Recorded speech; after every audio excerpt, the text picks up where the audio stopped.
Who's wrong and who's wronger? In this corner, followed by millions, James the Exploding Unicorn Breakwell. And in that corner, ignored by millions, Steve Dash Rinko Levens. Hello again, everybody. After one more hiccup, we are back on Wrong and Wronger. I am Steve, old, decaying, decrepit, out of shape, Olivas, and he is James, young, healthy, some might say vivacious, maybe wrong, vibrant Breakwell. And James, I know your life is touched by the whispering lips of an angel. And so just bring us up to date. Anything going on with you? No, not a thing. Nothing comes to mind at all. Thanks for another scintillating episode. Okay, so it hurts to laugh. That's an interesting thing to discover. It's a good thing you're my co-host. It won't be an issue. Well, and that also says you haven't laughed in several days, which is kind of shocking, knowing you like I do. But anyway, there is pain radiating from a nether region of your body that almost ended you. And Yes. Kidding aside, man, you went through something extremely dangerous, James. Yeah, my appendix exploded and I went into septic shock, which would not have happened if they diagnosed me correctly the first time I went in, when the pain was only moderate. And I was like, hey, this is not good. There should not be pain here. I cannot sleep with this. You, a medical professional I am paying at 3:30 a.m. on a Wednesday, please look into this. And, you'd think they, judging by, I'm not just going to go in there and pay an ER copay on a whim. You would think they would take that seriously. And yet, they ushered me out the door. So, well, it's not anything. They ruled out appendicitis, then kidney stones and diverticulitis. They ruled out everything dangerous. And it's like, so what do I have? Why do I have extreme pain that won't let me sleep? And they just kind of shrugged and told me to take some Tylenol. And so I left, because I don't know what else you do in that situation. And shockingly, doing nothing did not fix the problem. In fact, it almost killed me. And that's what my newsletter was about this week. Steve, being the good friend that he is, I did not text him once over the past 5 days. Not one. Although I've been posting on Twitter, you never texted me. Did you not see all the hospital selfies I posted? Not one time did you reach out and say, hey, why are you in the hospital? I'm fairly certain I have you blocked, James. Okay, that's fair. That's fair. So I should have messaged you at some point. I had nothing else to do in the hospital, but yet I did not. So yeah, I ended up in there, and Steve just saw the newsletter like 10 minutes ago, and he just recently discovered, oh, you almost died last week. So how's that going? That's the background for this conversation right here. This is literally the first time we have spoken since I nearly passed off this earth.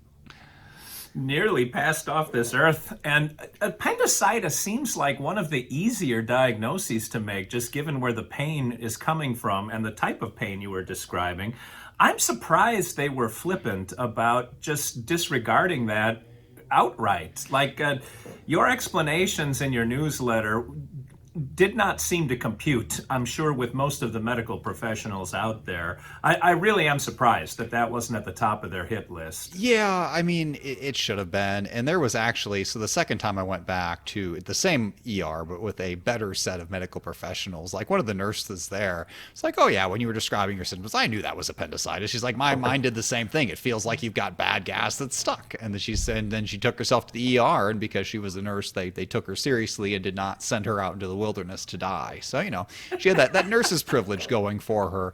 Again, I don't know how many, so I listed the excuses in the newsletter that the subsequent doctors gave me, and I don't know how many of those excuses are legitimate and how many of those excuses are doctors covering for doctors, so you don't sue. So funny story that was not in the newsletter. So after all of this, well, not after, in the middle of, after I was no longer dying, after the appendix was out, as I was sitting in the hospital recovering, I got a call, and it was from the hospital I was already in, like on my personal cell phone, not on that phone attached to the bed. I was like, well, why they are were they looking for you? Yeah, and I answer it, and they were like doing a follow-up on my ER visit from 2 days before, and it was like, so wait, they called me to follow up on my ER visit, and I was like, well, which ER visit? And they're like, well, what do you mean? I was like, so I went there and you sent me away and then I came back and now I'm upstairs from where you're calling me from because they had to take my appendix out. And they're like, oh, well, I'm glad you figured it out. And they ended that call very quickly because I think they were just building evidence for malpractice and they did not want that conversation to continue. So it was good for them to follow up on me after the point at which I would have definitely been dead had I not taken action. I don't know how. I know you say that with a smirk because that's the way you talk, James. But I wonder. You were on a clock that was ticking down, and I don't know how much longer you could have waited before you would have been past the point of no return. That septic shock is nothing to screw with, man. It is not. And I mean, to my credit, because I am an incredible human being, I did drive myself to that hospital after going into immediate care. And looking back, I'm going back, like, as I go back, I wrote this story and I think back through the steps, like, I just get mad at, like, everybody at every step of the way. I'm mad at the doctors and at the nurses from the first visit. I'm mad at everybody in immediate care who, when I went in there, doubled over in pain. Like, they could clearly see I was in distress. And there are 5 people in line ahead of me, just sitting there minding their business. And, like, I'm on the verge of tears. I'm clearly about to pass out. And not one of them was like, maybe you should go ahead of me in line. Like, not one of them. They're like, the best one of them said was like, maybe you should drive yourself to the emergency room. Like, that's a good idea. No, you know what would have been a good idea? They had doctors in the back right there. Could you have not given up your turn so somebody could, Instead, I go out on my own again. What if I would have passed out while driving or crashed? It just, Man, there's nobody out there looking out for you but yourself. That's really the moral of this story. And if you can't maintain consciousness, you are screwed. That is the lesson for today. Thank you and good night. Did you go to a walk-in clinic like in your little town? Did you go? It was the same. I'm surprised that in a smaller town, people weren't like, you've only got one item. I have 50. Go ahead of me in the checkout lane kind of thing. Yeah, it's kind of mind-boggling looking back. And it's... You know what? It's a situation kind of like in a movie. I get mad at horror movies. They're like, oh boy, there's a lot of dead, tortured animals around here. Wonder if I should look into that. Like it takes them so long. Like there's so many bad signs building up before you realize, like, you're in extraordinary circumstances. The normal rules don't apply. We don't lightly knock on doors anymore. We kick them down. We steal cars. We do whatever for survival. Like going back, if I knew at stage 1 that this was not, not stuck gas, I would be like, oh, I'm dying. Like, that's the point where you just pound your fist on the table and they say, no, I want a second opinion. I'm going to drive myself to downtown Indianapolis if I have to. I'll go to 6 hospitals so somebody admits me. But I didn't do that because I didn't know we were in extraordinary circumstances. I didn't know this was the ramping up of the horror movie. And instead, I, the polite Midwesterner, at every stage of the way, just followed the rules and sat in line until it almost killed me. So you, among your list of people I am angry at, is James Breakwell? Does his name appear on that list? Apparently. I just, I still got that fear though. And maybe you have this too as a guy. You don't want to go in when it's nothing. You just feel like a big pansy. I've had some embarrassing incidents of that before. I wrote about one of them in How to Be a Man. It's just, you think it's something and you go in there and you're like, you're an idiot. You're a big baby. It's nothing. I had one last year where I fell and thought I broke my leg on that race. And they wouldn't even x-ray it. They're like, you're fine. You didn't break your leg. And they wouldn't even take a look. And they turned out they were right. I felt, okay, I guess I just don't understand pain. So this time I thought they told me, nope, you don't understand pain. This is how it works. Like, all right, you guys went to medical school. I didn't. I'm a comedy writer. What do I know? Well, apparently I know what it feels like when I'm dying. That's what I know. I think just some friendly advice. Stop putting comedy writer under occupation on the application that you make while you're sitting at the urgent care. Put like a trauma surgeon or something. I know exactly what's going on here. Please take me seriously. But now, I'm gonna overreact in the other direction. Like every time I have any pain, I'm gonna go in and just demand to be seen and demand surgery and all these things. And it'll be nothing. So I will definitely overcorrect in the wrong direction. But man, if there was ever one time I should have just caused a scene and just gone all out for me, this was it. I missed the chance. Whew. I know you're burning all this energy that you need to mend right now. I know. I am. This probably was not a good day to record.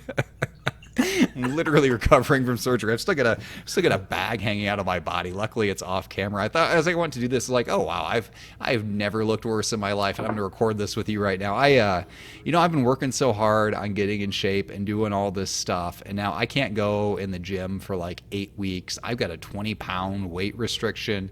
I'm walking slow. I'm leaking fluids. My abdomen is swollen up. It looks like I've gained 40 pounds when I've been eating almost no food. It's just because I'm not only are all my innards just bruised and broken, but I'm full of air. They like pump me full of oxygen.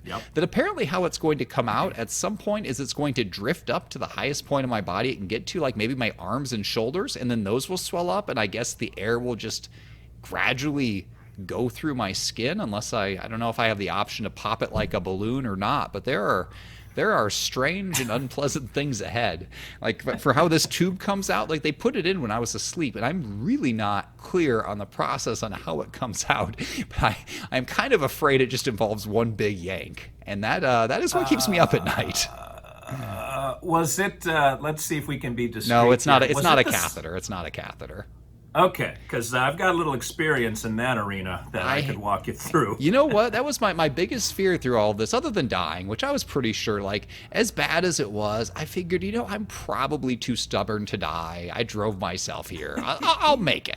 But, like, my big fear was that they were going to catheterize me, as I've heard so much about that. At every step, I kept asking them, like, telling me about, like, cutting me open, removing body parts and all this, poisons pumping through my body. I'm like, yeah. But, like, is there going to be a catheter?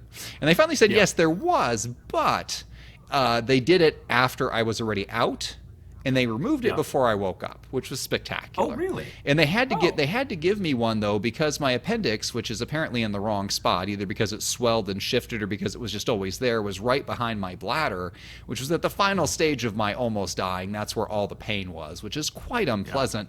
They're like, we have no idea if your bladder's actually been able to empty or not, because it's got this giant thing smashing it. So they had to do that to get the stuff out. Well, and from your description, that giant thing looked like Thor's hammer by the time they went in to get it. It was, I would describe it as a big ugly slug. Like, I don't know what a healthy appendix looks like, but I think it's supposed to be about the width of your pinky, and mine was the width of like 4 pinkies, which to me is not like, I guess, quadrupling in size is not, a good thing for any organ. Your liver quadruples in size. There's no room for that. But such a small thing, you'd think there'd be enough space in there to fit that. But apparently not. Apparently that getting larger is a very big and not so good deal. And that's why I keep coming back to, I can't believe they didn't go out of their way to rule out an appendicitis before turning you loose into the world, knowing how bad the consequences are of missing an appendicitis. Yeah, there are a lot of things that could have happened. But, I guess I just should be glad that I have a job where when I screw up, people don't die. If I slack off and don't want to give it my all, you get a crappy tweet or a bad newsletter. Like if you're a doctor at 3:30 in the morning and you're not feeling it, like somebody's going to die. And that's what almost happened there. Like he did not have his best day at the office. I don't know why. Maybe he had a fight with his wife. Maybe he was just bored. Maybe he's considering a career change. I don't know. But I feel like he did not give me his best. And that was very much to my detriment. Was he an MD? Yeah, I mean, you can't be an emergency room doctor and not be an MD. Or you mean like a physician's assistant or something? The walk-in clinic. No, I never got to the people at the walk-in clinic. They were behind a wooden door that would not open for me, the guy dying in their waiting room. I was not important enough to be moved up. I drove myself to immediate care when at the point where I was. You can argue when the septic shock began, but by the time I got there, I was definitely 100% in septic shock. And I drove myself there. I waited for 12 minutes in septic shock. And then I drove myself 2 miles to the hospital, still in septic shock, and then checked myself in, and then waited another 20 minutes for some drugs. It was hero or moron, you decide. I don't know what else I was going to do. You can't get drugs fast. You can't just walk in and give yourself the drugs, Steve. That's not how it works. No, driving yourself all around. What was I in that going to much do? pain. Was I going to wait for a ride? How was that going to get me drugs faster? Like maybe if I add another 30 minutes to have my wife drive home from work and take me, that'll speed up this process. Or maybe if I wait for an ambulance to drive from the hospital to me, load me up and take me back, like the fastest possible way I could get from immediate care to the hospital was to drive myself. There was no faster way to do it. This is the problem with you being at war with your neighbors. Like, if you need a cup of sugar, and in this case, you needed a big cup of sugar, you got nobody's door to knock on, James. You know, I had a neighbor mow my lawn. Not all my neighbors hate me, just the one who you unfairly defended. And like, honestly, that podcast we did about that neighbor comes up in my head every time I go past her house. I want to keep arguing with you because I cannot believe you defended her. She has 6 parking spots around her house because she's in a corner. She uses one like once a month, and you want her to shut all those down, and you think anyone who parks there, anyone at all, owes her a cake. Meanwhile, I've got 2 spots in front of my house freely available to the public. The people park in all the time. Never once have I complained to anyone about that, and I get nothing. And I just don't understand your methodology. But this this has to be an age thing, because I just went through this with a client who had not necessarily a minor problem. He had a problem with his literal next door neighbor. And his solution was to go to the HOA president and have the HOA president intervene. And then he was mad that the president said who was intervening. I said, why didn't you just knock on the guy's door? And he said, that literally never crossed my mind. So I don't know what's wrong with you kids in this generation, James, but there's something about the word knock on someone's door. That's more than one word, I suppose. The concept of having a friendly and direct conversation does not occur to you people. Okay, so you have completely misconstrued the entire situation. A friendly and direct conversation would have been my neighbor saying, hey, I have no legal authority over any of the 6 spaces around my house, but I would appreciate it if you didn't park in front of it because it bothers me. And then I'd be like, well, I guess I can park someplace else. I can't guarantee I'll do it all the time, but if there's other spots available, sure, I'll park someplace else. What would not have been that is leaving a passive-aggressive, unsigned note on nice frilly-edged paper under my windshield wiper saying, I can't believe I have to say this, but is there something wrong with the parking spots in front of your house? And then I addressed it immediately, not with the city, not with the police. I addressed it with her. I sent her a text message and said, hey, is this from you? And then she doubled down and went more crazy. And I said, okay, cool. Feel free to use any of the spots in front of our house if you need extra parking because they're free and open to everybody because nobody owns them. Have a great day. That's that Midwest politeness that nearly got me killed.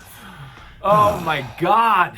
Okay, so this is obviously me misconstruing the situation. When you did have an honest and direct face-to-face conversation with... Oh, no, wait a minute. I don't believe the words face-to-face ever came up. It was a text message. She communicated it with me on paper, and I communicated her back directly on text. What was it going to be gained by going face-to-face, Steve?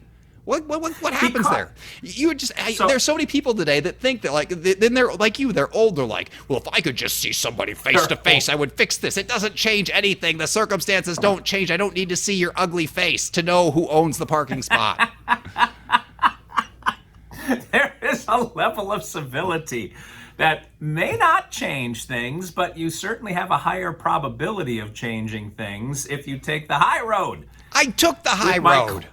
You didn't take the high road. You shot her a text message. She probably doesn't even know how to use the damn app that opens text messages on her phone. And here's this guy from across the street, this millennial, coming at her full bore, talking sarcastically about how free his parking spaces are, wink, wink, to try to let me know in a very subtle, some would say passive-aggressive way, that the spots in front of my house are free also. When you could have made a bundt cake, walked over, knocked on the door and said, I wish you would have just come to me directly. We could have worked this out. And then had some fine international coffee with her, eaten the bundt cake on her lanai, and worked all of this out. So help me understand. So when the public parks in front of my house on these public parking spaces for public events or just every day going to work, going to the local restaurants and bars and here, should they each give me a cake every time they park on these public parking spaces? Is that the definition of free parking? When I go to Walmart and park in the parking spots there, do I owe Walmart a cake?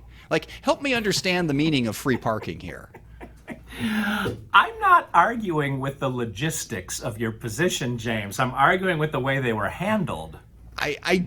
I can't even, Steve. I have no common ground I with know. you on this issue That's what I'm whatsoever. saying. I just, you who is all about standing up and defending yourself and standing up to bullies, you see some woman who comes out for an issue she has no jurisdiction over. And you're like, what you should do is you should cave in and placate her. Not only should you never park in her spots again, not only should no one ever park in her spots again, but you should give her a cake and retreat with your tail between your legs. But also, you yourself will not follow these rules, and you will continue to let everyone park in your spots as the law demands and receive no compensation. That is your solution to this. All to make sure one old woman who is in the wrong is not angry with me. I don't think I would say so she's not angry with you. I'm saying so we can work something out in a way that is immediate and potentially mutually agreeable. What would The be way that it happened, there's nothing mutually agreeable about anything, the way it landed with you. So in your scenario, where I Yeah. give her a cake and I let her decide what happens over there, like what's the benefit for me? What do I gain in this scenario? You may make a friend, you may make a neighbor that you can talk to once in a while and not avert your gaze whenever she's out walking her little pomegranate dog. Or you might be able to work out a solution where you're not resentful and bitching to me about it on 10 Minutes to Save Your Marriage, which was a pretty good episode a while ago, by the way. I'm not hearing any benefit to me. I'm not. I gain nothing. I gain nothing. I lose parking spots and I gain nothing. I lose the ingredients to a cake and I lose parking real estate. This is. Well, you may not. That's my point. You know what, Now though? you are guaranteed mutually assured destruction here, that you're both going to call the city or do something to sabotage each other's lawn, or I don't know what you do, poison each other's pets. But the way I'm working it out, there's at least a shot at singing Kumbaya at the end of the day and holding hands while watching the sunset. I do gain some joy now because, again, she's on the corner and has 6 spots and also a driveway and a garage, which is where she actually parks. But now, when anybody uses one of those 6 spots, it just lights up my heart with joy as I look over there and think of how much pain it must be causing her to have the public use public spaces. I imagine it's the same thing people feel like when they live near a park and they see the public who pays for this park using this park. Like, how dare the public come to my park, which is near my house, therefore I own it. You know, it's great. The public pays for things, the public gets to use things. I guess I just believe in democracy. I don't know what's going on down there in communist Tennessee where you own your property and also your neighbor's property. I mean, I had to quit a job because of people like her. Back when I was at the newspaper, it drove me insane.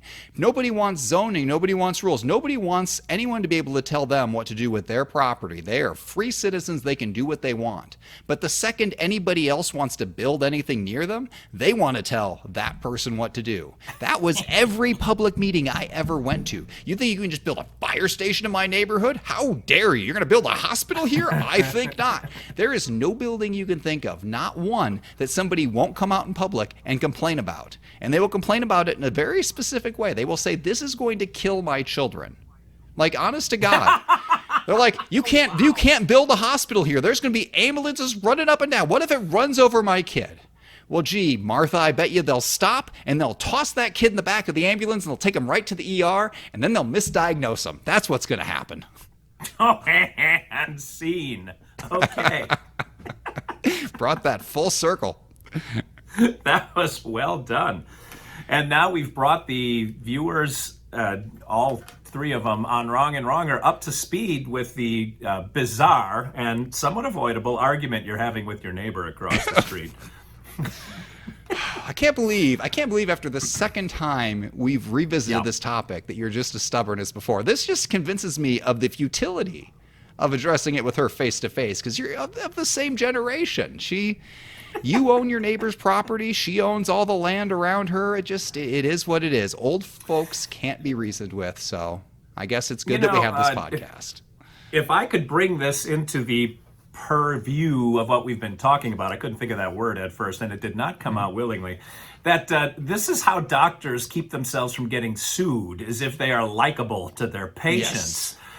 And so your neighbors are much more likely to work with you if they like you. And you seem to take great pride in your neighborhood of being the unlikable curmudgeon. That basically deep down you really are, James. I haven't done anything to be unlikable. I parked on the street. That's all I did. And she gave me an angry note. And I replied very politely. And that was it. That was it. Okay. We'll see the feedback we get on this episode, as I'm quite certain people will say James is obviously whacked out on painkillers and not in his right mind as he talked through this scenario with Dr. Steve. But we got to walk it out of here, James. Do you have any closing thoughts on this? Like, now that I'm clearing myself of the Dilaudid, you're actually right. I have so little energy after the surgery, and I clearly misspent it by using it on this conversation with you. I like how you had to pause to gather yourself before saying that. Well, we'll give you a week or two, depending on how things fly into the fan for James and myself, to gather yourselves, too, and prepare for the next Wrong and Wronger. But in the meantime, this is Steve Williams, Dr. Steve for James, the Exploding and Mending, and Bank Carrion Breakwell saying, or Unicorn Breakwell saying, thanks for watching, thanks for listening, and as always, remember, 2 wrongs can make a right.